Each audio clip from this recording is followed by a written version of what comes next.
La emoción y el sentimentalismo se convierten en crueldad, pueden ser usados por la estructura social, y cuando hay sentimentalismo, nos volvemos esclavos de la sociedad. La verdad, el verdadero Dios, no el Dios creado por el hombre, sino el Dios auténtico, no busca una mente destruida, ni una mente trivial, superficial, estrecha o limitada. Necesita una mente sana, una mente rica, no en conocimientos, sino en inocencia, una mente sobre la que la experiencia no haya dejado marcas, una mente libre del tiempo. Los dioses que las personas han inventado para consolarse aceptan la tortura y una mente embotada. Pero lo que es verdadero no lo acepta, necesita un ser humano completo, íntegro, un ser humano con un corazón pleno, rico, claro, capaz de sentir profundamente, de ver la belleza de un árbol, la sonrisa de un niño, y de comprender la angustia de una mujer que nunca ha tenido una comida completa. Debemos desarrollar esta sensibilidad extraordinaria hacia todo, hacia los animales, hacia el gato que camina por el muro, hacia la miseria, la suciedad, la inmundicia en la que viven las personas en extrema pobreza y desesperación. Debemos ser sensibles, lo que implica sentir intensamente, no solo en una dirección particular o como una emoción pasajera, sino ser sensibles con todos nuestros sentidos, con nuestros nervios, nuestros ojos, nuestro cuerpo, nuestros oídos, y nuestra voz. Debemos ser completamente sensibles en todo momento. Sin esta sensibilidad plena, no puede existir la verdadera inteligencia. La inteligencia surge de la sensibilidad y la observación. ¿Cómo surgen las emociones? Es algo bastante simple. Las emociones nacen como respuesta a estímulos, a través de la acción de nuestros nervios. Por ejemplo, si alguien te clava un alfiler, reaccionas saltando; si te halagan, te sientes encantado; si te insultan, no te gusta. Las emociones se generan a través de nuestros sentidos. Y, en su mayoría, actuamos guiados por la emoción del placer, es algo evidente. Te gusta ser reconocido como hindú porque eso te hace sentir parte de un grupo, de una comunidad, de una tradición, por antigua que sea; te agrada estar asociado con el Gita, los Upanishads y las antiguas tradiciones. De manera similar, al musulmán le agrada lo suyo, y así sucesivamente. Nuestras emociones surgen debido a estímulos, al entorno, etc. Eso es bastante claro. ¿Qué papel juega la emoción en nuestra vida? El amor, ¿es placer, es deseo? Si el amor es solo una emoción, entonces es algo que cambia constantemente, ¿verdad? ¿No te has dado cuenta de eso? Es importante darse cuenta de que las emociones, el sentimentalismo, los entusiasmos, el sentirse bueno, y todas esas cosas, no tienen nada que ver con el verdadero afecto o la compasión. Toda emoción personal está vinculada al pensamiento y, por lo tanto, lleva al placer o al dolor. El amor verdadero no sufre, no experimenta dolor, porque no es el resultado del placer o del deseo. Lo primero que debemos hacer, si me permite sugerirlo, es descubrir por qué pensamos y sentimos de cierta manera. No trates de cambiarlo ni de analizar tus pensamientos y emociones, simplemente toma conciencia de por qué estás pensando dentro de un cierto patrón y desde qué motivo actúas. Aunque puedas llegar a descubrir el motivo a través del análisis, lo que descubras de esta forma no será lo real. Lo real solo se revela cuando estás intensamente alerta en el momento en que tus pensamientos y emociones surgen; en ese instante, te darás cuenta de la extraordinaria sutileza y delicadeza que poseen. Mientras sigas teniendo un debo y un no debo, esa compulsión te impedirá descubrir el movimiento rápido y errático de tus pensamientos y emociones. Estoy seguro de que todos han sido educados bajo la disciplina de los debo y no debo, por eso han limitado y distorsionado su forma de pensar y sentir. Han sido moldeados y mutilados por sistemas, métodos y por sus instructores. Por lo tanto, abandona esos debo y no debo. Esto no significa caer en el libertinaje, sino estar alerta a la mente que siempre está diciendo debo y no debo. Entonces, al igual que una flor que se abre y florece en la mañana, así también la inteligencia se despierta y comienza a funcionar, creando comprensión. Educar el intelecto no produce inteligencia. La verdadera inteligencia surge cuando uno actúa en perfecta armonía, tanto a nivel intelectual como emocional. Existe una gran diferencia entre intelecto e inteligencia. El intelecto es simplemente el pensamiento operando de manera independiente de las emociones. si el intelecto es educado en una dirección específica sin considerar las emociones, uno puede desarrollar un intelecto brillante, pero eso no significa que sea inteligente. La inteligencia, en cambio, implica la capacidad inherente de sentir y razonar de manera intensa y equilibrada. Imagina que introduces tus emociones en los negocios, quizás pienses que los negocios no podrían manejarse bien ni ser honestos. Por eso, muchas personas dividen su mente en compartimentos, en uno colocan sus intereses religiosos, en otro sus emociones, y en un tercero sus intereses comerciales, los cuales parecen no tener relación con su vida intelectual y emocional. Así, su mente comercial ve la vida solo como un medio para ganar dinero y poder subsistir. Esta división es la que perpetúa una existencia caótica y fragmentada. Si realmente utilizaras tu inteligencia en los negocios, es decir, si tus emociones y pensamientos actuaran en armonía, es posible que tus negocios fracasaran. Y probablemente permitirías que así fuera cuando percibas lo absurdo, la crueldad y la explotación que implica esta forma de vivir. Hasta que abordes toda tu vida con inteligencia, en lugar de hacerlo solo con el intelecto, ningún sistema en el mundo podrá salvar al ser humano de su incesante afán por el dinero. Podemos darnos cuenta de que ni la emoción ni el sentimentalismo tienen relación alguna con el amor. El sentimentalismo y la emoción son meras reacciones de agrado o desagrado. Por ejemplo, si alguien te agrada, te vuelves increíblemente entusiasta hacia esa persona. Si te gusta un lugar, lo consideras hermoso y maravilloso, lo que implica que otro lugar no te gusta tanto, y así sucesivamente. Este sentimentalismo y emoción pueden dar lugar a la crueldad. ¿Lo has notado alguna vez? La identificación con algo tan simbólico como una bandera nacional es un acto emocional y sentimental, y es precisamente este factor el que puede llevar a una persona a estar dispuesta a matar a otro ser humano. ¿A eso le llamas amor por el país o amor al prójimo? Es evidente que donde hay sentimentalismo y emoción, no puede haber amor. Estos sentimientos son los que generan la crueldad de los gustos y disgustos. Y también es claro que donde hay celos, no hay amor. Por ejemplo, si siento envidia de ti porque tienes un mejor trabajo, una casa más bonita, o luces más atractivo, inteligente, y despierto, en realidad estoy siendo celoso. Quizás no lo admito abiertamente, pero al competir contigo, demuestro esa envidia y celos. Por lo tanto, es obvio que la envidia y los celos no son amor, y debemos eliminarlos. No me refiero a hablar de eliminarlos mientras en secreto seguimos siendo envidiosos, me refiero a eliminarlos de verdad, como cuando la lluvia limpia el polvo acumulado durante días sobre una hoja, simplemente, los lavas y acabas con ellos. ¿Qué entendemos por emoción? ¿Es una sensación, una reacción, una respuesta de los sentidos? El odio, la devoción, el sentimiento de amor o simpatía por otra persona son todas emociones. A algunas, como el amor y la simpatía, las consideramos positivas, mientras que otras, como el odio, las etiquetamos como negativas y queremos deshacernos de ellas. Pero, ¿es el amor simplemente lo opuesto del odio? ¿Es el amor una emoción, una sensación o un sentimiento que prolongamos a través de la memoria? Entonces, ¿qué es el amor? Claramente, el amor no puede ser solo memoria. Esto resulta difícil de entender para muchos, ya que para casi todos el amor es sinónimo de memoria. Cuando dicen que aman a su esposa o a su esposo, ¿a qué se refieren? ¿Aman lo que les da placer? ¿Aman lo que han identificado como propio? Estos son hechos, no estoy inventando nada, así que no se alarmen. Lo que amamos, o creemos amar, es la imagen o el símbolo, mi esposa, o mi esposo, no la persona viva en sí. No conocemos realmente a nuestra pareja, nunca podemos conocer a alguien en el sentido completo, mientras el conocimiento implique reconocimiento. El reconocimiento se basa en la memoria, en recuerdos de placer y dolor, en las cosas que hemos vivido y a las que estamos apegados. ¿Cómo podemos amar cuando estamos llenos de miedo, dolor, soledad, y vivimos en la desesperación? ¿Cómo puede amar a alguien ambicioso? Y todos somos muy ambiciosos, por honorable que pueda parecer nuestra ambición.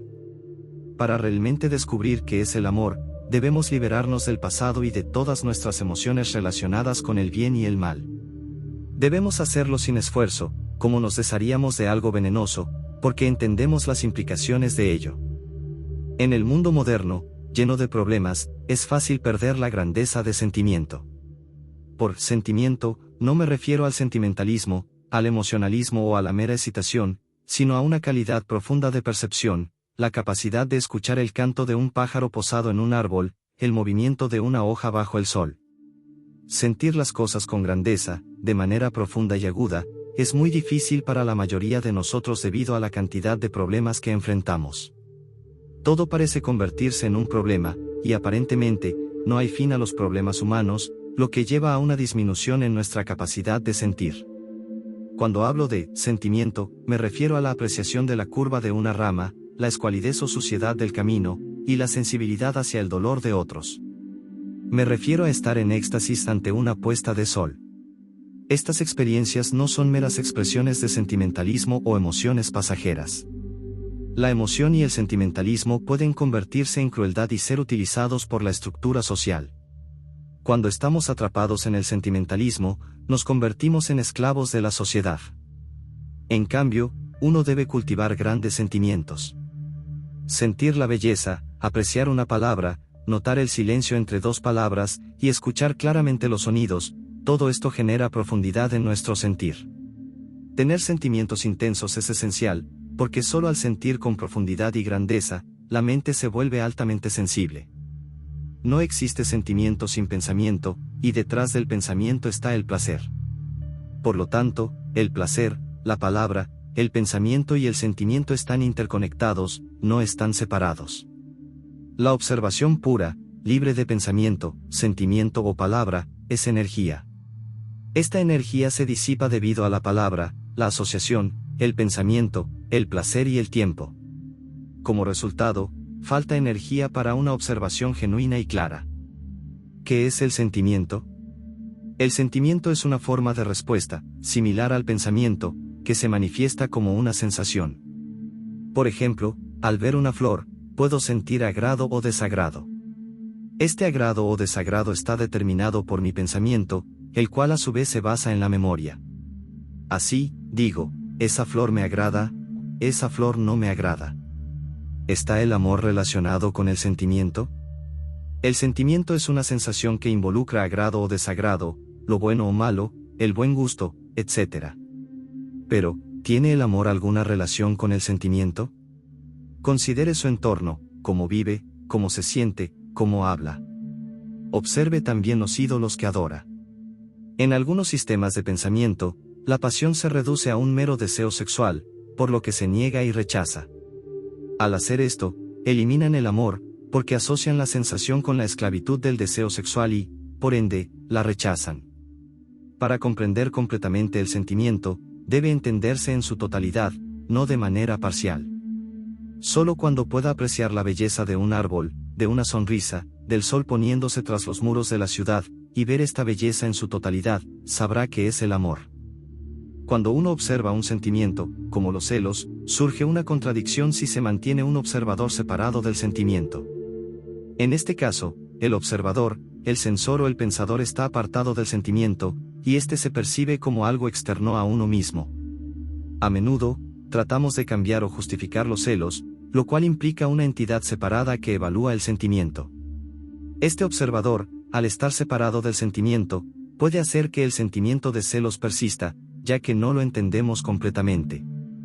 Cuando damos un nombre o un rótulo al sentimiento, introducimos una estructura del pasado, lo viejo, que es el observador, compuesto de palabras e ideas preconcebidas. Si uno puede evitar nombrar el sentimiento, es necesario desarrollar una percepción aguda y una comprensión instantánea. Esto lleva a descubrir que no hay un observador ni un yo separado del sentimiento. Uno mismo no es diferente del sentimiento, el sentimiento no es algo externo o separado, sino una parte integral de la experiencia. Este entendimiento requiere estar completamente presente y consciente, sin la intervención del pensamiento que categoriza y separa. Solo cuando se abandona el concepto de un yo separado, el sentimiento se experimenta de manera pura y directa, sin las distorsiones que introducen los nombres y las evaluaciones. Ya sea que nos dejemos llevar por nuestras emociones o por nuestro intelecto, ambos caminos nos conducen a la desesperación, porque no nos llevan a ningún lugar. Pero en algún momento, nos damos cuenta de que el amor no es lo mismo que el placer ni el deseo. ¿Sabe usted lo que es el placer?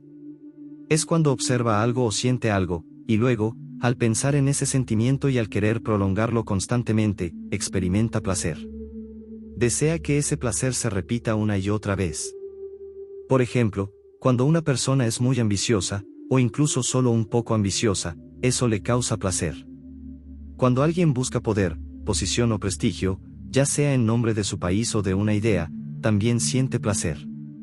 Sin embargo, esto carece completamente de amor, y esa falta de amor es lo que provoca tanto daño en el mundo. Crea conflictos tanto internos como externos. ¿Es posible amar sin involucrar el pensamiento? ¿Qué significa realmente pensar? Pensar es una respuesta a los recuerdos de dolor y placer. No existe pensamiento sin los residuos que deja una experiencia incompleta. El amor, sin embargo, es algo distinto a la emoción y al sentimentalismo. No puede ser llevado al campo del pensamiento, mientras que el sentimentalismo y las emociones sí pueden serlo. El amor es como una llama sin humo, siempre fresco, creativo y lleno de alegría. Un amor así es peligroso para la sociedad y las relaciones. Por eso, el pensamiento interviene, lo modifica, lo guía, lo legaliza, y lo convierte en algo menos peligroso. De esta manera, se vuelve manejable. ¿Acaso no sabe usted que cuando realmente se ama a alguien, se ama a toda la humanidad? ¿No comprende cuán peligroso es amar al ser humano? En ese amor, no existen barreras ni nacionalidades, no hay ansias de poder ni de posición, y las cosas adquieren su verdadero valor. Una persona así representa una amenaza para la sociedad. Para que el amor verdadero exista, el proceso de la memoria debe llegar a su fin. La memoria surge únicamente cuando una experiencia no es plenamente comprendida. Es solo el residuo de esa experiencia, el resultado de un desafío que no comprendemos completamente. La vida es un proceso continuo de desafío y respuesta. El desafío es siempre nuevo, pero la respuesta es siempre antigua. Esta respuesta, que es nuestro condicionamiento, y que proviene del pasado, debe ser comprendida, no disciplinada o condenada. Esto significa vivir cada día como si fuera nuevo, de manera plena y completa. Este vivir completo solo es posible cuando hay amor, cuando nuestro corazón está lleno, no de palabras ni de cosas creadas por la mente. Solo donde hay amor, la memoria psicológica deja de actuar, y entonces, cada movimiento es un renacer. ¿Qué sucede cuando uno deja de ponerle nombre a las cosas? Cuando observas una emoción o sensación de manera directa, sin etiquetarla, la relación que estableces con ella cambia por completo, como ocurre cuando miras una flor sin nombrarla. Al no nombrarla, te ves obligado a mirarla de una manera nueva. De forma similar, cuando no categorizas a un grupo de personas, te ves forzado a observar los rostros de cada individuo, en lugar de tratarlos como un conjunto. Esto te hace estar mucho más alerta, observar más profundamente, comprender mejor, y experimentar un sentido más profundo de compasión y amor, pero si tratas a las personas como una masa, pierdes esa conexión. Cuando dejas de calificar o etiquetar, tienes que considerar cada sentimiento a medida que surge. Cuando etiquetas un sentimiento, ¿es el sentimiento realmente diferente de la etiqueta? ¿O es la etiqueta la que ha generado el sentimiento? Si dejo de nombrar un sentimiento, es decir, si el pensamiento no opera únicamente a partir de palabras, imágenes o símbolos, ¿qué ocurre entonces? En ese momento, no eres solo un observador. Cuando la mente no piensa en términos de palabras, símbolos o imágenes, no existe un pensador separado. El pensamiento, que está ligado a las palabras, deja de existir como tal. Entonces, la mente se vuelve verdaderamente tranquila, no simplemente en calma, sino en un estado de quietud genuina. Cuando la mente está realmente en silencio, los sentimientos que surgen pueden enfrentarse de inmediato. Solo cuando etiquetamos los sentimientos y, por lo tanto, los reforzamos, estos sentimientos adquieren continuidad, se almacenan en un centro desde el cual les asignamos nuevos nombres, ya sea para fortalecerlos o para comunicarlos. Nunca se quedan con un sentimiento en su forma más pura y simple, siempre lo rodean con un montón de palabras. La palabra distorsiona el sentimiento, el pensamiento, girando alrededor de él, lo arroja a la oscuridad, lo sobrecarga con miedos y deseos enormes. Uno nunca permanece con un sentimiento sin añadirle algo más, ya sea un sentimiento de odio o esa sensación extraña de belleza. Cuando surge el odio, lo etiquetamos como algo malo, y entonces viene la compulsión, la lucha por superarlo y la agitación mental alrededor de ese odio. Intenta quedarte con el sentimiento de odio, de envidia, de celos, o con el veneno de la ambición. Después de todo, estos son sentimientos que forman parte de nuestra vida cotidiana, aunque queramos vivir con amor, o con la idea de amor. Si sientes odio, si deseas lastimar a alguien con una palabra o un gesto hiriente, trata de quedarte con ese sentimiento. ¿Puedes hacerlo? ¿Alguna vez lo has intentado? Intenta permanecer con un sentimiento y observa qué sucede. Verás que es sorprendentemente difícil. Tu mente no dejará al sentimiento en paz, irrumpirá con recuerdos, asociaciones, con sus debería y no debería, con su incesante parloteo. Toma del suelo un caparazón abandonado. Puedes observarlo, maravillarte ante su delicada belleza, sin decir qué bonito o a qué animal pertenecerá. Puedes mirar algo sin que tu mente intervenga. Puedes vivir con la sensación que existe detrás de la palabra, sin dejarte llevar por el sentimiento que la palabra provoca. Si puedes hacerlo, descubrirás algo extraordinario, un movimiento que trasciende la medida del tiempo, como una primavera que no conoce veranos.